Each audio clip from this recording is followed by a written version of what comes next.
Assalamualaikum warahmatullahi wabarakatuh. Salam sejahtera bagi kita semua. Kenalkan, kami dari kelompok 10 akan mempresentasikan mengenai perubahan sosial. Pertama, kami akan memperkenalkan diri terlebih dahulu. Nama saya Atika Sirli Widatu Wujud, nomor absen 5. Isya Kaila Nura, nomor absen 6. Azhara Salma Rasikah, nomor absen 7. Bagis Alfi Rahman Cinka Mahar, nomor absen 8. Saya akan mempresentasikan mengenai definisi atau pengertian perubahan sosial. Definisi dan pengertian tentang perubahan sosial menurut para sosiolog adalah sebagai berikut. Pertama adalah menurut sosiolog bernama Gilin, perubahan sosial adalah perubahan yang terjadi sebagai suatu variasi dari cara hidup yang telah diterima.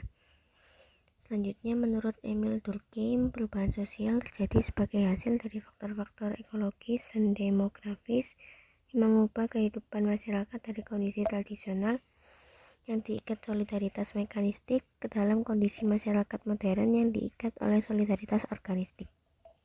Selanjutnya, menurut Kingsley Davis, perubahan sosial merupakan perubahan-perubahan yang terjadi dalam struktur dan fungsi masyarakat. Selanjutnya, menurut sosiolog Robert McIver, perubahan sosial adalah perubahan-perubahan yang terjadi dalam hubungan sosial atau keseimbangan hubungan sosial.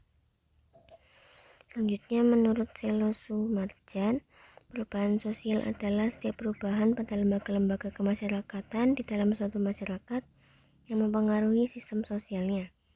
Selanjutnya, menurut William F. Cockburn, perubahan sosial adalah perubahan yang mencakup unsur-unsur kebudayaan, baik material maupun imaterial, yang menekankan adanya pengaruh besar dari unsur-unsur kebudayaan material terhadap unsur-unsur imaterial.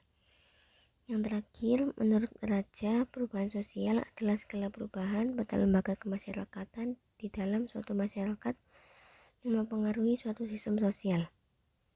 Ciri-ciri perubahan sosial akan dilanjutkan oleh Balkis Alfi Rahmah Cinka Mahar. Ciri-ciri perubahan sosial. Yang pertama, perubahan selalu terjadi, baik secara lambat maupun cepat. Yang kedua, perubahan di lembaga sosial tertentu akan diikuti perubahan di lembaga-lembaga lain.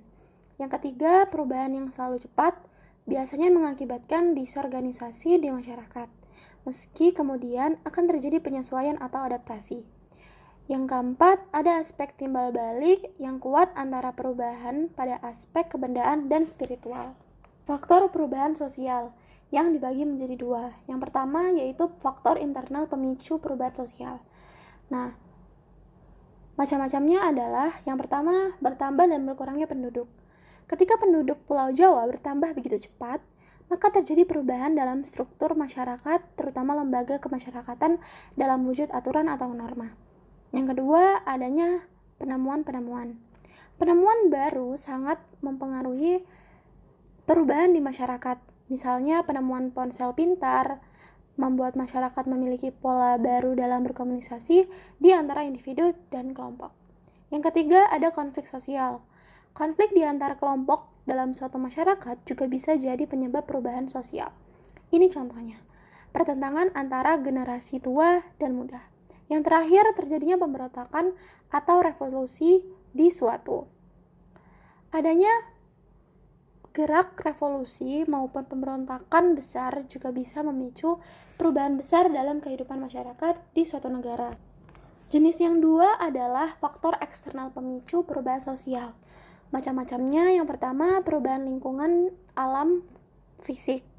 Perubahan lingkungan bisa terjadi akibat bencana banjir, gempa bumi, tsunami, dan sebagainya. Termasuk di dalamnya perubahan alam karena dirusak oleh manusia sendiri. Yang kedua, peperangan. Peperangan yang dimenangkan oleh pihak lawan bisa menyebabkan masyarakat di suatu kawasan harus menerima kebijakan-kebijakan baru dari pemerintah pemenang perang. Yang terakhir yaitu pengaruh kebudayaan masyarakat lain. Masuknya pengaruh asing lewat proses pertukaran budaya atau media massa sering mempengaruhi masyarakat lokal. Proses ini bisa pula memicu perubahan sosial di dalam masyarakat terjadi. Selanjutnya akan akan diteruskan oleh Aisyah Kaila Nura. Bentuk-bentuk perubahan sosial. Perubahan sosial berdasarkan waktu.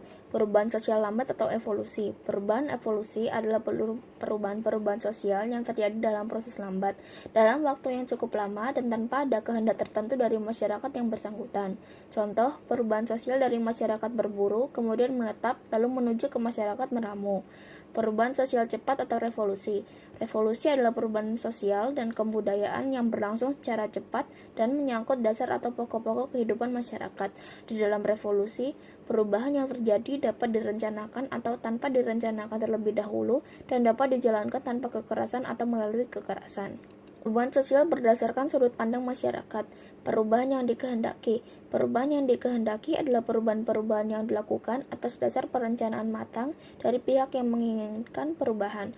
Contoh dari perubahan yang dikehendaki adalah program keluarga berencana atau KB yang bertujuan menghasilkan perubahan dalam menekan pertumbuhan penduduk, atau misalnya program pemerataan jaringan internet yang bertujuan untuk memeratakan akses informasi ke semua daerah. Perubahan yang tidak dikehendaki. Perubahan yang tidak dikehendaki adalah perubahan sosial yang ada di luar jangkauan masyarakat. Perubahan tidak terencana sering membawa masalah dan kekacauan pada masyarakat. Contoh dari perubahan sosial tidak dikehendaki adalah perubahan yang tercipta akibat pandemi, di mana banyak sektor usaha yang mengalami kerugian maupun terhambatnya pelaksanaan pembelajaran jarak jauh karena akses internet yang belum merata. Atau contoh lain, misalnya menyebarnya informasi hoaks dan juga ujaran kebencian akibat perkembangan internet yang luas. Perubahan sosial berdasarkan pengaruh. Perubahan sosial kecil, perubahan yang tidak menyangkut seluruh unsur masyarakat dan tidak mengubah lembaga sosial yang ada di lingkungan sosial. Perubahan sosial kecil tidak memberi dampak yang besar bagi kehidupan sosial. Salah satu contohnya adalah perubahan mode pakaian. Perubahan sosial besar, perubahan yang menyangkut masyarakat secara luas dan membawa pengaruh yang berarti bagi kehidupan sosial. Contoh perubahan sosial besar adalah pergeseran dari masyarakat agraris ke masyarakat industri. Perubahan sosial berdasarkan arah pengembangan. Perubahan sosial progres, suatu perubahan sosial yang menuju ke arah kemajuan sehingga memberikan keuntungan bagi kehidupan masyarakat. Contohnya yaitu meningkatnya pembangunan listrik hingga ke pelosok desa, semakin canggih dan berkembangnya teknologi dan lain-lain. Perubahan sosial regres, suatu perubahan sosial yang menuju ke arah kemunduran sehingga dapat merugikan kehidupan masyarakat. Contohnya yaitu adanya terorisme atau pengeboman massal yang menimbulkan kematian atau korban jiwa dan rusaknya sarana infrastruktur masyarakat, penyalahgunaan obat-obat terlarang atau narkotika dan lain-lain. Dampak perubahan sosial. Dampak positif, meningkatkan perkembangan ilmu pengetahuan dan teknologi, munculnya nilai dan norma baru yang lebih sesuai dengan tuntutan perkembangan zaman, berkembangnya lembaga-lembaga sosial baru, teknologi berkembang pesat. Dampak negatif, menghilangnya adat istiadat dari suatu bangsa secara perlahan-lahan, melemahnya nilai dan norma dalam suatu masyarakat akibat terjadinya perubahan, ketidaksesuaian antara unsur-unsur kebudayaan akibat terjadinya perubahan serta pergeseran kebudayaan, adanya perbedaan taraf kemajuan antara berbagai daerah dalam suatu kebudayaan. Perubahan sosial dalam teori konflik. Kaum struktural fungsionalisme menganggap bahwa disfungsi, ketegangan, dan penyimpangan sosial mengakibatkan perubahan masyarakat dalam bentuk tumbuhnya diferensiasi sosial yang semakin kompleks. Hal ini terjadi sebagai akibat daripada pengaruh faktor-faktor dari luar atau eksternal. Menurut David Lockwood, anggapan semacam ini mengabaikan kenyataan-kenyataan berikut. Yang pertama, setiap struktur sosial di dalamnya mengandung konflik dan kontradiksi yang bersifat internal, yang pada gilirannya justru menjadi sumber bagi terjadinya perubahan sosial. Yang kedua, reaksi dari sistem sosial terhadap perubahan yang datang dari luar. Extrasystemic change tidak selalu bersifat adjektif atau penyesuaian. Dan yang ketiga, suatu sistem sosial di dalam waktu yang panjang dapat juga mengalami konflik sosial yang bersifat vicious circle. Dan yang keempat, perubahan sosial tidak selalu terjadi secara gradual melalui penyesuaian-penyesuaian yang lunak, akan tetapi dapat juga terjadi secara revolusioner.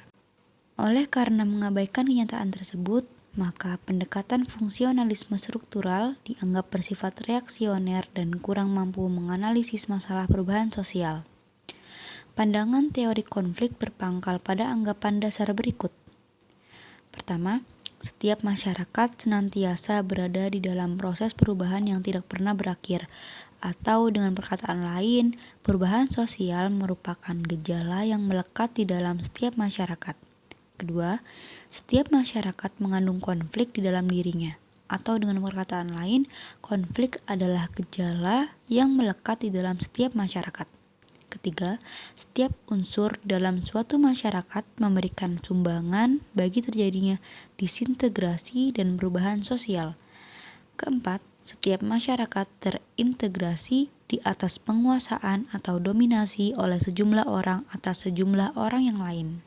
Konflik merupakan bagian dari dinamika sosial yang lumrah di setiap interkasi sosial dalam tatanan pergaulan keseharian masyarakat. Konflik dapat berperan sebagai pemicu proses menuju penciptaan keseimbangan sosial.